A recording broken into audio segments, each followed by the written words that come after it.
इसमें से बहुविकल्पीय क्वेश्चन पूछा जा सकता है, आपसे पूछा जा सकता है कि एशिया महाद्वीप के कोई दो राष्ट्र, या अति लघु पूछा जा सकता है कि कोई दो राष्ट्र जहां पर लिंग अनुपात निम्न है का नाम लिखिए। या आपसे बहुविकल्प के रूप में पूछा जा सकता है कि निम्न में से कौन सा ऐसा देश है एशिया महाद्वीप का जहां पर लिंग अनुपात कम है। तो ये कुछ महत्वपूर्ण राष्ट्र हैं जहां पर लिंग अनुपात क्या पाया जाता है, कम पाया जाता है। एशिया महाद्वीप आप जान रहे हैं कि दुनिया का जनसंख्या की दृष्टि से सबसे बड़ा क्या है, महाद्वीप है। विश्व की लगभग 60% जनसंख्या इसी महाद्वीप में पाई जाती है और इसी महाद्वीप में भारत और चीन जैसे दो बड़े जनसंख्या वाले राष्ट्र हैं और दोनों ही राष्ट्रों में लिंग अनुपात क्या है, निम्न है।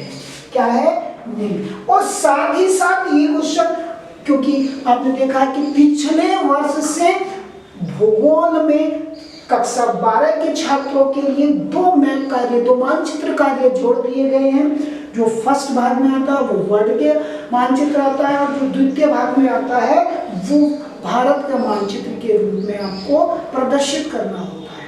ठीक, तो ये आपका यहाँ से मैप वर्क भी बन सकता है। आपसे पूछा जा सकता है कि अब एशिया महाद्वीप का कोई निम्न लिंग अनुपात वाला देश को मानचित्र में प्रदर्शित कीजिए। तो आपको इन 5 में से कम 4 राष्ट्र नाम याद होने चाहिए। वैसे तो 5 भी अगर आप याद रख लेंगे तो कोई मुश्किल नहीं है। तो हम लोग लिंग अनुपात का विश्व प्रतिरूप मैंने आप लोगों को बताया। संयुक्त राष्ट्र के आधार पर 139 देश ऐसे हैं जहां महिलाओं की जो स्थिति है वो उनके अनुरूप है या महिलाओं की स्थिति पर्याप्त मात्रा में पाई जाती है और 72 देशों में लिंग अनुपात में महिलाओं का क्या है, वो प्रतिकूल है। और अगर हम एशिया महाद्वीप की बात करें तो एशिया महाद्वीप में औसत रूप से लिंग अनुपात क्या पाया जाता है, कम पाया जाता है। और एशिया महाद्वीप के जो महत्वपूर्ण राष्ट्र हैं, क्योंकि चीन और भारत आप जानते हैं कि सघन जनसंख्या वाले राष्ट्र हैं, दुनिया के दो महत्वपूर्ण राष्ट्र, बहुत बड़ी जनसंख्या इन देशों में पाई जाती है। और इनके अतिरिक्त अफगानिस्तान, पाकिस्तान, सऊदी अरब, ये भी एशिया महाद्वीप के देश हैं। और इन सब में जनसंख्या में जो लिंग अनुपात है या जनसंख्या संगठन का जो महत्वपूर्ण घटक है लिंग अनुपात, वो कैसा पाया जाता है, निम्न पाया जाता है। ठीक, ये मैंने समझाया। और इसको और अधिक स्पष्ट करने के लिए और अधिक समझने के लिए मैं आपको बुक की तरफ लेके चलता हूँ। 2 लाइन के माध्यम से आप लोगों को ये क्लियर हो जाएगा। सामान्यतः एशिया में लिंग अनुपात निम्न है, यही हम लोगों ने बताया आपको कि सामान्य रूप से एशिया महाद्वीप में लिंग अनुपात क्या है, कम है। सऊदी अरब, भारत, चीन, पाकिस्तान व अफगानिस्तान जैसे देशों में लिंग अनुपात भी निम्न है, क्योंकि ये एशिया महाद्वीप के कुछ महत्वपूर्ण राष्ट्र हैं और इनमें भी लिंग अनुपात क्या पाया जाता है, कम पाया जाता है। ठीक, और इसके दूसरी ओर ठीक यूरोप महाद्वीप का एक बहुत बड़ा भाग ऐसा है जहां पर महिलाओं की संख्या पर्याप्त है। या आप ऐसा मान लीजिए कि उस भाग में महिलाओं में लिंग अनुपात अनुकूल है। यहां मैं आपको बता के जा रहा हूं कि रूस और यूरोप महाद्वीप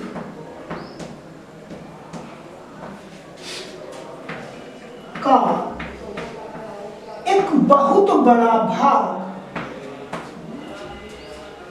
एक बहुत बड़े भाग में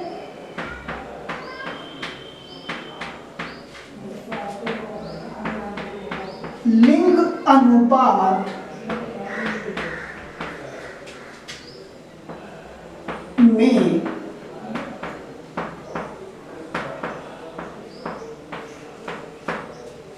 महिलाओं की संख्या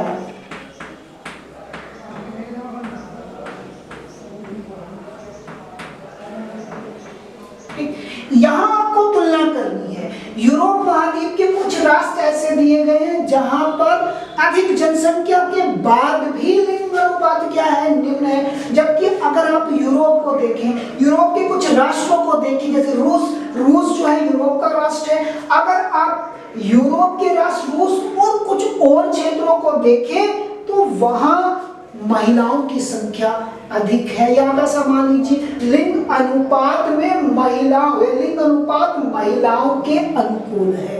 उसका कारण स्वास्थ्य सेवाओं और महिलाओं के भविष्य जो आने वाला जीवन है उसके प्रति सोच, ठीक, तथा साथ ही जो पुरुष वर्ग है वो कार्य करने के लिए किसी अन्य क्षेत्र में चला गया है, यानी प्रवास हम कह सकते हैं, तो प्रवास भी कारण बन रहा है, ठीक। तो ये यूरोप के कुछ ऐसे क्षेत्र हैं, ऐसे देश हैं जहां पर महिलाएं पर्याप्त संख्या में हैं, ठीक। आपको समझ आया? और ज्यादा स्पष्ट करता हूं मैं आपको, मेरी बात को ध्यान से, इस वीडियो को ध्यान से आप लोग सुनेंगे। अब हम लोग और ज्यादा स्पष्ट के लिए, ताकि आपको बहुत अच्छे से क्लियर हो जाए, अब बुक की तरफ मैं आपको लेके चलता हूँ। वो कह रहा दूसरी ओर रूस सहित यूरोप के एक बड़े भाग में, रूस सहित यूरोप के, क्योंकि आप जानते हैं रूस जो है वो यूरोप महाद्वीप का एक महत्वपूर्ण राष्ट्र है। लेकिन आप जरा गौर से यहाँ देखिए, यहाँ चीन का जिक्र किया है, भारत का जिक्र किया गया है, क्योंकि दोनों एशिया महाद्वीप के क्या है, जनसंख्या वाले, अधिक जनसंख्या वाले राष्ट्र हैं। अगर आप चीन को देखेंगे तो चीन की गणना दुनिया के सबसे अधिक जनसंख्या वाले राष्ट्रों में की जाती है, या तो आप जानते हैं। तो सबसे बड़ा जनसंख्या वाला देश होने के बाद भी चीन में लिंग अनुपात क्या है, कम है। इसका मतलब महिलाओं की क्या है, संख्या कम है, क्योंकि लिंग अनुपात का अर्थ है स्त्री पुरुष अनुपात या पुरुष स्त्री अनुपात। तो यहाँ पर पुरुषों की संख्या अधिक है और महिलाओं की संख्या कम है। अब इसके विपरीत अगर आप रूस में पहुंच जाएं तो रूस भी एक महत्वपूर्ण राष्ट्र है। आप जानते हैं क्षेत्रफल की दृष्टि से दुनिया में कोई इतना बड़ा राष्ट्र नहीं है जितना कि रूस। ये तो आपको पता है कि क्षेत्रफल की दृष्टि से सबसे बड़ा देश कौन सा है, रूस। दुनिया का सबसे बड़ा देश होने के बाद चाइना, चीन में लिंग अनुपात निम्न है। एक स्थिति देखिए आप, और दूसरी स्थिति यहाँ देखिए कि रूस भी महत्वपूर्ण स्थान पे है, सबसे बड़े स्थान पे है क्षेत्रफल की दृष्टि से, लेकिन यहाँ लिंग अनुपात में क्या है, अधिक है। लिंग अनुपात में महिलाओं की स्थिति अधिक है, ठीक। उसके पीछे उन्होंने बताया है कि यूरोप के अनेक देशों में पुरुषों की कमी, लिंग अनुपात में पुरुषों की कम संख्या, वहां स्त्रियों की बेहतर स्थिति तथा भूतकाल में विश्व के विभिन्न भागों में अत्यधिक पुरुष उत्प्रवास का भी कारण है। यानी कुछ समय पहले, भूत का मतलब होता है गुजरा हुआ समय, कुछ समय पहले वहां का पुरुष वर्ग किसी अन्य देश में उत्प्रवास कर गया है, चला गया है, प्रवास कर गया है।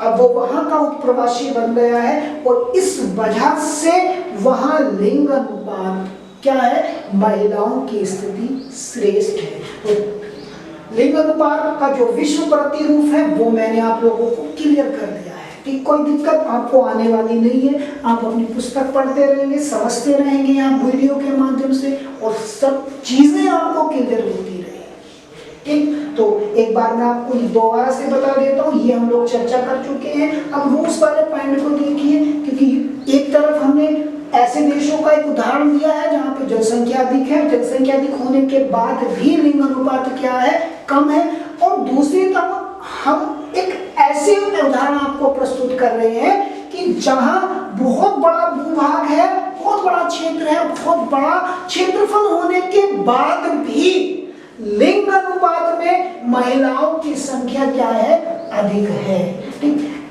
अकेला रूस नहीं, यूरोप के बहुत सारे राष्ट्र ऐसे हैं जहां पर महिलाओं की संख्या पुरुषों से अधिक है। उसके पीछे उन्होंने बताया है कि महिलाओं की बेहतर स्थिति है। महिलाओं की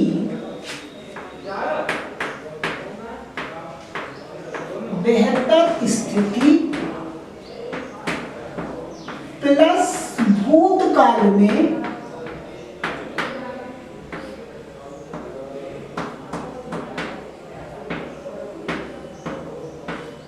पुरुषों का प्रवास। ठीक, ये वो कारण है यूरोप में। क्यों? क्योंकि यूरोप में मैं अभी आपको कई बार बता चुका हूं कि महिलाओं की संख्या पुरुषों से अधिक है, या लिंग अनुपात में महिला बेहतर स्थिति में है पुरुष से। उसके पीछे महिलाओं की स्थिति प्लस भूतकाल में गुजरे हुए समय में यहां से पुरुष वर्ग काम या रोजगार या अन्य किसी कारणवश क्या कर चुका है, प्रवास कर चुका है।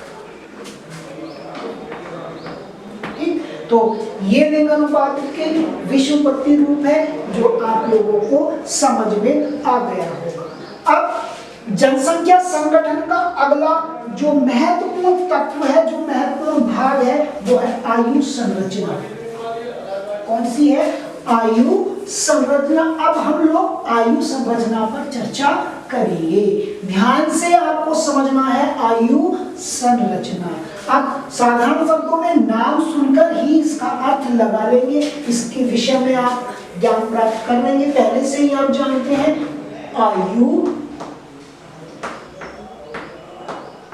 संरचना, संरचना का मतलब होता है बनावट, ये आप जानते हैं। ठीक, विभिन्न आयु वर्गों का अध्ययन करना, ठीक, या विभिन्न आयु वर्ग के लोगों को अलग अलग इकट्ठा करना आपकी क्या कहलाती है? आयु संरचना कहलाती है। ठीक, आमतौर पर हम 3 भागों में बांट लेते हैं, वो आप पिछली कक्षा में पढ़ चुके हैं, मैं आप लोगों को बता रहा हूं।